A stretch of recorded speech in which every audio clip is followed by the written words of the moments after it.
AI summit. वैसे हमारे मुख्यमंत्री एआई के बारे में कुछ जानते नहीं है, एआई के बारे में नहीं जानते हैं।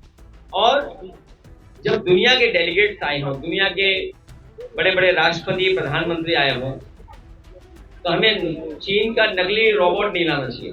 ये सरकार झूठ बोलती है, सरकार धोखा देती है, वो अलग बात है, वो हम अपने इंटरनल उसमें लड़ लेंगे। अब तो पूरा देश जान गया कि बीजेपी झूठ बोलती है, तो उस तरह का प्रदर्शन नहीं करना चाहिए था जिससे फॉरेन डेलीगेट और फॉरेन कंट्री के सामने हमारे आपके देश का अपमान हो। समाजवादी पार्टी के राष्ट्रीय अध्यक्ष अखिलेश यादव शनिवार को बुंदेलखंड के दौरे पर झांसी पहुंचे। यहां उन्होंने डिफेंस कॉरिडोर और एनएच डैम के बहाने योगी सरकार पर जमकर हमला बोला। लेकिन इस प्रेस कॉन्फ्रेंस की सबसे बड़ी हेडलाइन उनका वो बयान रहा जिसने सियासी गलियारों में हलचल मचा दी है। अखिलेश यादव ने दिल्ली में हुए एआई समिट के खिलाफ हुए प्रदर्शनों पर अपनी असहमति जताते हुए बिना नाम लिए कांग्रेस को बड़ी नसीहत दे डाली। उन्होंने साफ कहा कि आपसी सियासी लड़ाई में अंतर्राष्ट्रीय मंचों पर देश की छवि खराब नहीं होनी चाहिए। हालांकि इस दौरान अखिलेश ने गलगोटिया यूनिवर्सिटी के नकली रोबोट वाले विवाद को लेकर भी सरकार की जमकर फजीहत भी की। 2027 के विधानसभा चुनाव को लेकर समाजवादी पार्टी ने अभी से कमर कस ली है। इसी कड़ी में शनिवार को झांसी पहुंचे अखिलेश यादव ने बीजेपी सरकार की विकास योजनाओं पर तीखे सवाल दागे।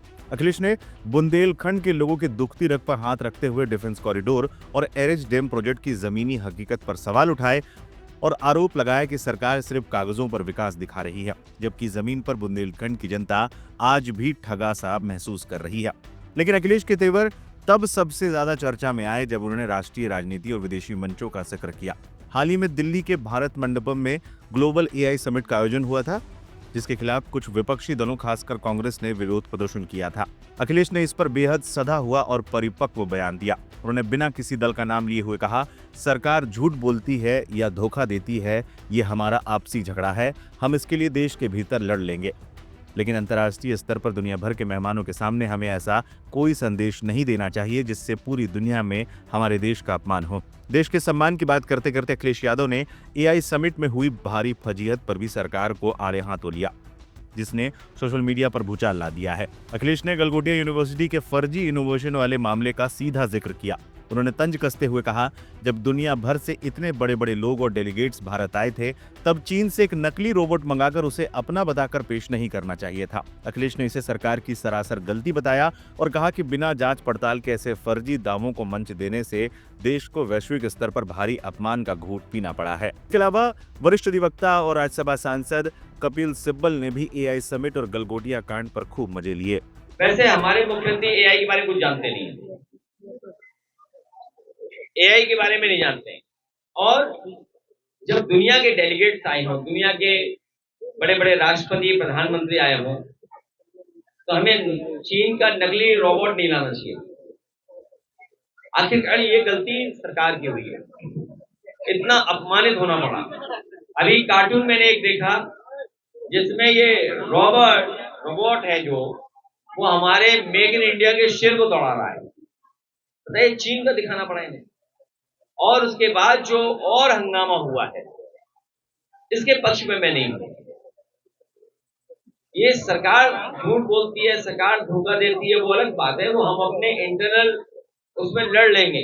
अब तो पूरा देश जान गया कि बीजेपी झूठ बोलती है, तो उस तरह का प्रदर्शन नहीं करना चाहिए था जिससे फॉरेन डेलीगेट और फॉरेन कंट्री के सामने हमारे आपके देश का अपमान हो।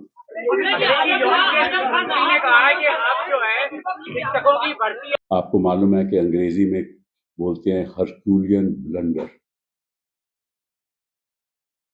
और अब जो नया शब्द है दैट इज गलगोटियन ब्लंडर।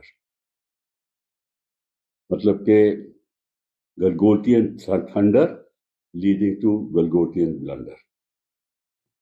अब ये भी कमाल है कि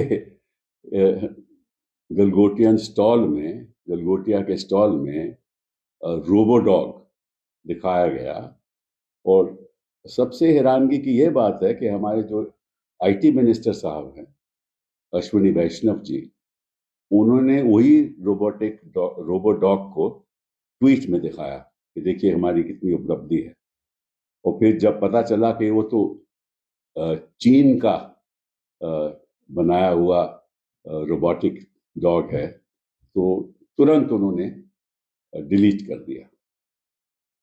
तो अंग्रेजी में भी और हिंदी में भी एक नया शब्द आ गया। अब कहेंगे कि हम गलगोटियन प्रेजेंटेशन, गलगोटियन एग्जैजरेशन, गलगोटियन ब्लंडर, अंग्रेजी में भी यही होगा कि जब हम पार्लियामेंट में भी हम बोलेंगे तो निश्चित रूप से ये इस्तेमाल होगा, क्योंकि ऐसा ऐसा इंटरनेशनल कॉन्फ्रेंस में हमारी रेख देख में, देश की रेख देख में, सरकार की रेख देख में ऐसा हो तो हमें अच्छा नहीं लगा।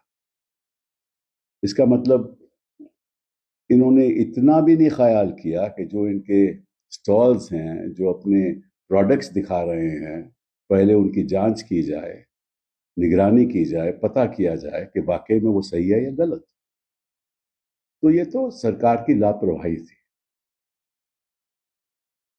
हम कई चीजों पे निंदा कर सकते हैं कि आज के दिन लेकिन निंदा करने का वक्त नहीं है, क्योंकि मामला बड़ा संगीन है, बड़ा सीरियस है, और इसके बारे में हम आपसे कुछ बातें चर्चा करेंगे।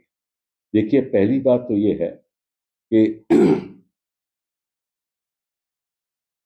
आर्टिफिशियल इंटेलिजेंस है क्या और उससे उपलब्धि क्या होगी। मैं समझता हूं कि कई क्षेत्रों में हमें बहुत फायदा हो सकता है। कृषि के क्षेत्र में आज के दिन भी आर्टिफिशियल इंटेलिजेंस का इस्तेमाल हो रहा है, लेकिन आगे वाले दिनों में किसानों को ऐसी ऐसी जानकारी मिल सकती है जिससे अपना वो बचाव कर सकते हैं। पेस्टिसाइड्स के बारे में जानकारी मिल सकती है, मौसम कैसा होगा, कब बुआई होनी चाहिए, कब कटाई होनी चाहिए, कैसे होनी चाहिए। ये बहुत भारी उपलब्धि होगी और हमारा जो एग्रीकल्चरल प्रोडक्शन है उसकी बहुत बहुत ज़्यादा आउटपुट हो सकती है। हम एक विश्व में हम एक एक्सपोर्टर बन सकते हैं। आज भी हैं, लेकिन राइस के तो है ही, बट बाकी भी हम एक्सपोर्ट कर सकते हैं। एक तो ये। दूसरा, इससे भी ज़्यादा फायदा हो सकता है, वो है एजुकेशन के क्षेत्र में, शिक्षा के क्षेत्र में। अभी हमें दूर स्कूलों में कुछ चंद बच्चे पढ़ते हैं, वहाँ अध्यापक भेजना पड़ता है, अध्यापक आते नहीं हैं। तो अब हमें एक एआई ट्यूटर मिलेगा। वो कहीं से भी ट्यूटर हो सकता है, विश्व में कहीं से भी ट्यूटर मिल सकता है और उसको डायरेक्टली बच्चों को पढ़ा सकता है और अध्यापक की भी जरूरत नहीं।